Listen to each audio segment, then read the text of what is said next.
کرنے لگ جائیے قسم خدا کی جب تک آپ کے پیشانی میں سجدوں کی تڑپ رہے گی جدھر سے بھی گزرو گے کامیابی تمہارا قدم چومتے ہوئے نظر آئے گی۔ اللہ کے رسول تاجدار مدینہ صلی اللہ تعالی علیہ وآلہ وسلم کے چند صحابہ ہیں ابھی اسلام کو کلمہ پڑھ کر کے اسلام میں داخلہ لیا ہے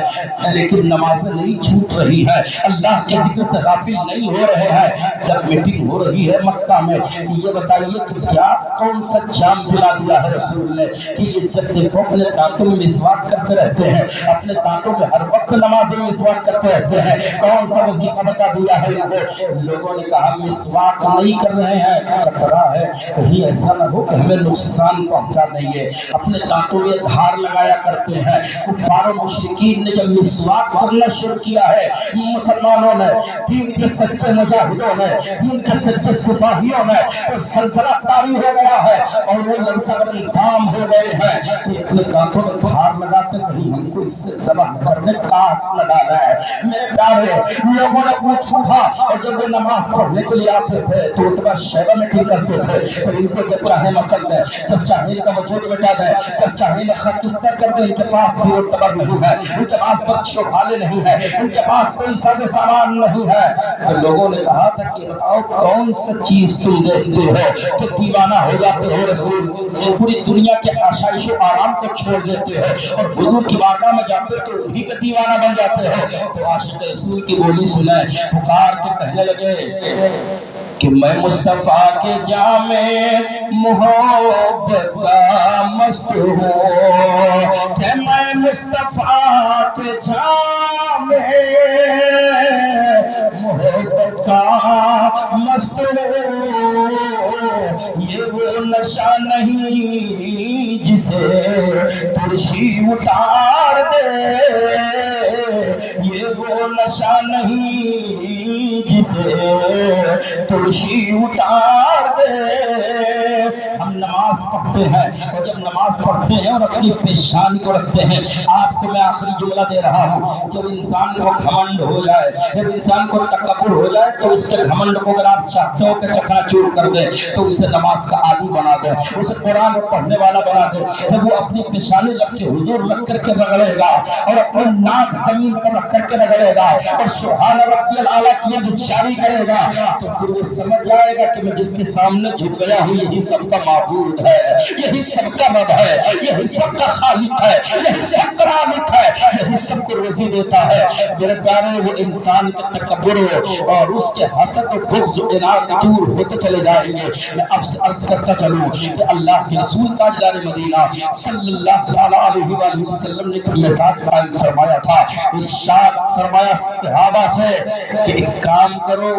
تم چرند و پرند کی بھی حفاظت کیا کرو اور اس کے بعد ان کی بھی تعظیم کیا کرو اور اپنے گھر کی عورتوں کی بھی تعظیم کیا کرو، اپنے بوڑھے ماں باپ کی بھی عزت و تکریم کیا کرو۔ میرے پیغمبر فرماتے ہیں کہ جو سفید داڑھی والے بزرگ سے مذاق کرتا ہے اندیشہ ہے کہ اس کی موت ایمان پر نہیں ہوگی۔ یہ کس نے کہا ہے؟ آقا نے کہا ہے کہ اپنے بزرگوں سے مذاق مت کیا کرو، بوڑھے ہو جائے تو ان کی تعظیم کیا کرو۔ جس نبی کا مشن دے رہا ہے، اس نبی کے دعوت فکر کے ذہن دے رہا ہے کہ بوڑھوں سے مذاق کرنے میں پابندی لگا رہے ہیں مصطفیٰ۔ پوری دنیا میں تاریخ اسلام کو پڑھنے والے پڑھتے ہیں، ریسرچ کرنے والے ریسرچ کرتے ہیں۔ آپ بھی اگر ہم نے سیرت مصطفیٰ پر اپنی زندگی گزارنی شروع کر دیں، قسم خدا کہ پھر سے انقلاب پیدا ہو سکتا ہے، پھر سے تمہیں عزت حاصل ہوگی اور پھر وہ تمہارا کھویا ہوا مقدر واپس کر دیا گیا۔ لیکن شرط ہے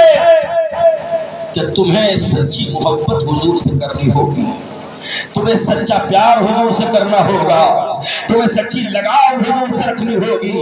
اللہ کے رسول صلی اللہ علیہ وسلم نے صرف کہنے نہیں دیا کہ حضور نے کہہ دیا، آقا نے کہا ہے تو کر کے دکھایا ہے۔ ذرا بولو سبحان اللہ، 2 منٹ کی بات اور سن لو، پورا مجمع محبت سے بولے سبحان اللہ۔ آقا جلوہ گر رہے صحابہ کی موجودگی میں ایک بوڑھی خاتون چہرے پہ نقاب پڑھائے آ رہی ہے حضور سے ملاقات کرنے۔ صحابہ کو میرے مصطفیٰ تنبیہ فرما رہے ہیں، دیکھو ایک بوڑھی خاتون آ رہی ہے، جب قریب آ جائیں گی تو اٹھ جانا، ان کے استقبال استقبال کے لیے، اٹھ جانا ان کی تعظیم کے لیے، اٹھ جانا ان کے خیر مقدم کے لیے۔ صحابی پریشان ہے کہ میرے آقا ایک آنے والی عورت کے استقبال کے لیے آقا ہم کو تنبیہ فرما رہے ہیں۔ وہ عورت آ گئی، جب قریب آ گئی تو صحابہ تعظیم کے لیے اٹھنے لگے تو میرے آقا بھی سب سے پہلے اٹھ کے کھڑے ہو گئے۔ بولو سبحان اللہ، میرے آقا سب سے پہلے کھڑے ہو گئے اور سرکار کے کانڈھا شریف پر جو چادر ہے آقا اسے زمین پر بچھانے لگے، اور جب چادر بچھا دی آنے والی خاتون آئی اور آ کر کے اسی چادر پر بیٹھ گئی، کچھ دیر تک بیٹھی رہی۔ آقا نے ان سے بات چیت کیا اور بات چیت کرنے کے بعد وہ جانے لگی تو سرکار نے ان کو کچھ نذرانہ پیش کیا، کچھ ہدیہ پیش کیا، اور جب وہ چلی گئی تو صحابہ آپس میں چیمی گوئی کرنے لگے یہ کون عورت ہے جس کے لیے خود نبیوں کے نبی کھڑے ہو گئے، خود امام الانبیاء کھڑے ہو گئے، راحت قلب و سینہ کھڑے ہو گئے، امت کے حامی یاور کھڑے رہے، اور آقا نے اپنی نوری چادر بچھا دی ان کے لیے اور وہ جانے لگی تو آقا نے نذرانہ بھی دیا۔ میرے پیغمبر نے فرمایا اے میرے صحابہ، جس کے لیے آج محمد کھڑے رہے، جن کے لیے اپنی چادر بچھا دی، دیکھ لو جان لو یہ کوئی اور نہیں ہے، یہ وہ ہے جنہیں دنیا داری حلیمہ کہتی ہے۔ یہ حلیمہ داری ہے، انہوں نے ہمیں دودھ پلایا ہے، تو جیسے محمد حلیمہ کی عزت کر رہے ہیں ویسے تم اپنے ماں کی عزت کیا کرو، ویسے تم اپنے ماں کی قدر کیا کرو۔ آقا نے صرف بتایا نہیں ہے، پیٹ کر کے دنیا پہ بٹھایا ہے۔ اللہ کے رسول صلی اللہ علیہ وسلم فرماتے کہ میری شادی ہونے کے بعد حضرت خدیجہ کے ساتھ 40 دن تک حضرت دائی حلیمہ رہی، اور وہ دائی حلیمہ اپنے گھر گئی، اپنے محلہ کے لوگوں سے کہتی ہے جتنی عزت حضرت سیدہ خدیجہ نے ہماری کی ہے، جتنا خیال سیدہ خدیجہ نے میرے رکھا ہے، میری سگی بہوؤں نے اتنی عزت ہماری نہیں کی ہے۔ پتہ چلا کہ نبی تعظیم کر رہے ہیں، ادب کر رہے ہیں تاکہ میری امت کو ادب کا ڈھنگ آ جائے، میری امت کو ماں باپ کا سلیقہ، ماں باپ کے عزت و عظمت کا طریقہ آ جائے۔ اللہ کے رسول کی زندگی پڑھو، سیرت رسول کا مطالعہ کرو اور اپنے ماں باپ کو خوش رکھو۔ آقا فرماتے ہیں ایک صحابی آئے جن کا نام حضرت ذوالخویصر ہے، عرض کرتے یا رسول اللہ عید کے دن سب سے زیادہ خوشی کس کے گھر ہوتی ہے؟ آقا خاموش رہے، پھر کہتے یا رسول اللہ علیہ الصلوۃ والتسلیم عید کے دن سب سے زیادہ خوشی کس کے گھر ہوتی ہے؟ آقا خاموش رہے، تیسری مرتبہ پوچھ لیا یا رسول اللہ عید کے دن سب سے زیادہ خوشی کس کے گھر ہوتی ہے؟ آنکھوں سے حضور کے آنسو گرنے لگے اور میرے مصطفیٰ نے پھٹائی زبان میں فرمایا اے آنے والے ذوالخویصر، جس کے ماں باپ زندہ ہو عید اسی کے لیے ہے۔ بولیے سبحان اللہ، جس کے ماں باپ حیات ہو اصل میں عید اسی کے لیے ہے۔ میں جو سوال میں تاخیر کی جواب ہے، نہ میرے باپ ہے نہ میری ماں ہے، آج میں وہ دل توڑ دیکھ کے آنکھوں میں آنسو لایا ہوں۔ اللہ تعالیٰ کرم فرمائے، ماں باپ کا سایہ ہم سب کے سروں پہ قادر قائم فرمائے، قائم فرمائے، ان کا وفادار بنائے اور تعلیمات رسول پر عمل کرنے کا جذبہ صادقہ عطا فرمائے۔ عہد کرو، عہد کرو، یہ سانس کب ٹوٹ جائے آپ کی، یہ زندگی کی آخری شام کب ہو جائے۔ خواجہ نصیر الدین چراغ دہلوی سے ایک بڑھیا نے بکری چرانے والی نے پوچھا تھا بابا آپ کی داڑھی اچھی ہے یا میرے بکری کی داڑھی؟ آج کا کوئی انسان ہوتا تو جھگڑنا پر آمادہ ہوتا، لڑائی پر آمادہ ہوتا، مگر خواجہ سیدنا نصیر الدین چراغ دہلوی کہنے لگے